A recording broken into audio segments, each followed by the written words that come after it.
Hello guys, welcome to a new vlog. അപ്പോൾ ഇന്നത്തെ day start ചെയ്യുന്നത് ജോലിക്ക് ഫുഡ് കൊടുത്തുകൊണ്ടാണ്. ജോലിക്കുള്ള ഫുഡൊക്കെ തീർന്നിരിക്കുകയാണ്. അപ്പോൾ കുറച്ച് റസ്ക്കും പാലും ആണ് കൊടുത്തത്. അമ്മയും വൈഫും ഇവിടെ വീട്ടിലില്ല, അതുകൊണ്ട് തന്നെ ഞാനാണ് അലക്കാനിട്ടത്.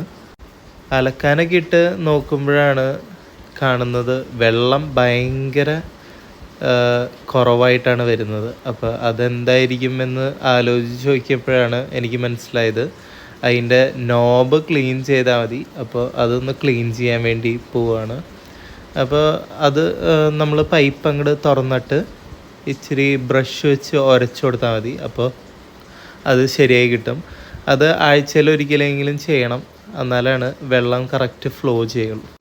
അങ്ങനെ നിൽക്കുമ്പോഴാണ് പെട്ടെന്ന് ഞാൻ ശ്രദ്ധിച്ചത് നമ്മളുടെ ചെടികളൊക്കെ ഇച്ചിരി വാടി തുടങ്ങി. വൈഫില്ലാത്തതിൻ്റെ ആ ക്ഷീണം കാണാനുണ്ട്. അപ്പോൾ എല്ലാത്തിനും ഒന്ന് വെള്ളം ഒഴിച്ചു കൊടുക്കാമെന്ന് വിചാരിച്ചു. കൂടുതലൊന്നുമല്ല, എന്നാലും കുറച്ച് എല്ലാത്തിനും ഒഴിച്ചു കൊടുക്കാമെന്ന് വിചാരിച്ചു. അങ്ങനെ ഒഴിച്ചു കൊടുത്തപ്പോഴേക്കും ആ ഭയങ്കര ഉള്ള ഒരു വാട്ടമൊക്കെ മാറുന്ന പോലെയായിട്ട് തോന്നി. എനിക്ക് തോന്നിയതാണോ എന്ന് എനിക്കറിയില്ല, പക്ഷേ ഏകദേശം ഒന്ന് ചെറിയൊരു മാറ്റം കണ്ടു എന്ന് തന്നെ പറയാം. ഞാൻ പൊതുവേ ബ്രേക്ക്ഫാസ്റ്റും കാര്യങ്ങളൊക്കെ ഉണ്ടാക്കാറുണ്ട്, പക്ഷേ ഞാൻ പറഞ്ഞല്ലോ അമ്മയും ഇല്ല, വൈഫും ഇല്ല. പിന്നെ ഇന്ന് വാർക്കം നടന്നുകൊണ്ടിരിക്കുകയാണ്. അപ്പോൾ എനിക്ക് അവിടെയും കുറച്ച് കാര്യങ്ങളൊക്കെ ശ്രദ്ധിക്കേണ്ടതായിട്ടുള്ളതുകൊണ്ട് ഞാൻ ഇന്ന് ജസ്റ്റ് ഒരു റസ്ക്കും ചായയും കുടിച്ചിട്ടാണ് ഡേ സ്റ്റാർട്ട് ചെയ്യുന്നത്. അപ്പോൾ നമ്മളുടെ പണിക്കാരൊക്കെ നേരത്തെ എത്തി കമ്പി കെട്ടൽ തുടങ്ങി. അപ്പോൾ കമ്പി കെട്ടിക്കൊണ്ടിരിക്കുകയാണ്. ലാസ്റ്റ് മിനിറ്റ് കമ്പി കെട്ടലാണ്. അത് കഴിഞ്ഞ് ഒരു ഉച്ചയൊക്കെ ആയപ്പോഴാണ് നമ്മുടെ വാർക്ക സ്റ്റാർട്ട് ചെയ്തത്. അപ്പോൾ ഈ ഉപയോഗിക്കുന്ന മെഷീൻ എന്ന് പറയുന്നത് വൈബ്രേറ്ററാണ്. അപ്പോൾ പണ്ട് കാലത്ത് ഈ കോലിട്ട് കുത്തി എല്ലായിടത്തേക്ക് ആക്കുന്നതിലും കുറേ കൂടെ എഫക്റ്റീവാണ് ഈ വൈബ്രേറ്റർ യൂസ് ചെയ്യുന്നത്. അതുപോലെ തന്നെ സിമെൻറ്റും കാര്യങ്ങളൊക്കെ മിക്സ് ചെയ്യാനും മുകളിലേക്ക് കയറ്റാനും ഒക്കെ മെഷീനൈസ്ഡ് ആണ്. അപ്പോൾ കുറേ സമയം ഇതിൽ ലാഭിക്കാൻ പറ്റും. പണ്ട് രാവിലെ തുടങ്ങിക്കഴിഞ്ഞാൽ വാർക്ക രാവിലെ തുടങ്ങിക്കഴിഞ്ഞാൽ ഒരു 5:30-6 മണിയൊക്കെ കഴിഞ്ഞിട്ടാണ് കഴിയാറ്. എന്നാൽ ഇപ്പോൾ ഫുൾ മെഷീൻസ് ആയതുകൊണ്ട് തന്നെ ഒരു 2-3 മണിക്കൂറിൽ കാര്യങ്ങളൊക്കെ തീരും, പരിപാടിയൊക്കെ തീരും.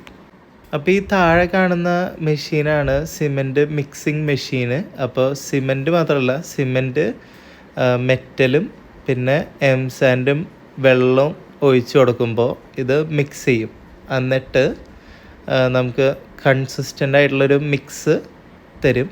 അത് നേരെ ഈ കൺവെയർ ബെൽറ്റ് വഴി മുകളിലേക്ക് വരികയാണ്. വാർക്കയൊക്കെ തീർന്നപ്പോൾ 3:30-4 മണിയായി.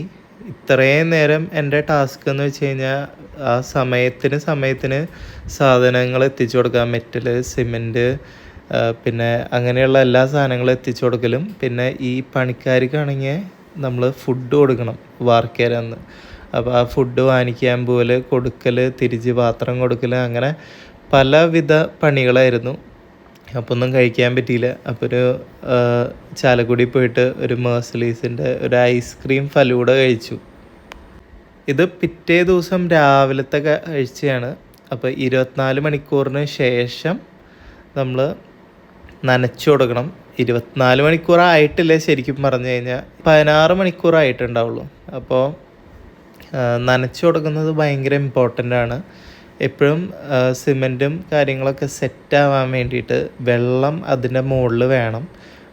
നമ്മൾ 3 നേരം 4 നേരം അത് എന്താ പറയുക, നനവ് പോവാൻ പാടില്ല എന്നാണ് പറയുക. അപ്പോൾ ചിലരൊക്കെ അതിൻ്റെ മുകളിൽ കുറച്ച് ഇതൊക്കെ ഇട്ട് കൊടുക്കും, തുണിയൊക്കെ ഇട്ട് കൊടുക്കും. തുണിയൊന്നും ഇട്ട് കൊടുക്കേണ്ട കാര്യമില്ല, കാരണം ഇന്നത്തെ ദിവസം എൻ്റെ നെക്സ്റ്റ് പണിക്കാർ വന്നിട്ട് ഇതിൻ്റെ മുകളിൽ ഒരു ബണ്ട് പോലെ കെട്ടും, എന്നിട്ട് വെള്ളം നിർത്തും.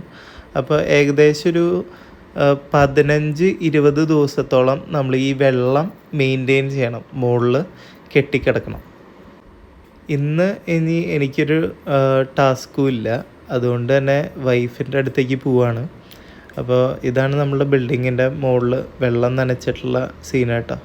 അങ്ങനെ അവിടേക്ക് പോകുന്നയാൾ മുന്നായിട്ട് ഞാൻ വണ്ടി കഴുകുകയാണ്. അപ്പോൾ ഈ വെള്ള വണ്ടി മേടിക്കുമ്പോൾ ഒരു പ്രശ്നമുണ്ട്. ഈ വെള്ള വണ്ടി മേടിക്കുമ്പോൾ നമ്മൾ ഇടയ്ക്കിടയ്ക്ക് ക്ലീൻ ചെയ്യേണ്ടി വരും. പിന്നെ ക്ലീൻ ചെയ്ത് കഴിഞ്ഞാലും അത്ര അധികം അഴുക്കും കാര്യങ്ങളൊന്നും പോവില്ല. ഈ വൈറ്റ് എന്തെങ്കിലും പോളിഷും കാര്യങ്ങളൊക്കെ ചെയ്താൽ മാത്രമേ എല്ലാ കറകളും പോവുള്ളൂ. അപ്പോൾ മാക്സിമം വാങ്ങിക്കുമ്പോൾ വൈറ്റ് വണ്ടി ഒഴിവാക്കാൻ നോക്കുക. വൈറ്റ് കാണാൻ എടുപ്പൊക്കെയാണ്, പക്ഷേ ഇങ്ങനെ ഒരു പ്രശ്നമുണ്ട്. അങ്ങനെ ചേർത്തലയിൽ പോയി കൊണ്ടിരിക്കുമ്പോൾ ചെറിയൊരു പണി കിട്ടി. ഒരു മാങ്ങ ചില്ലുമ്മലോട്ട് വീണ് ചില്ല് ക്രാക്കായി. അപ്പോൾ അതാണ് ഈ കാണുന്നത്. പുറത്ത് നോക്കുമ്പോൾ അത്രയും മനസ്സിലാവുന്നില്ല ആ ക്രാക്ക്, പക്ഷേ ഉള്ളിൽ നിന്ന് നല്ലതായിട്ട് വിസിബിളാണ്.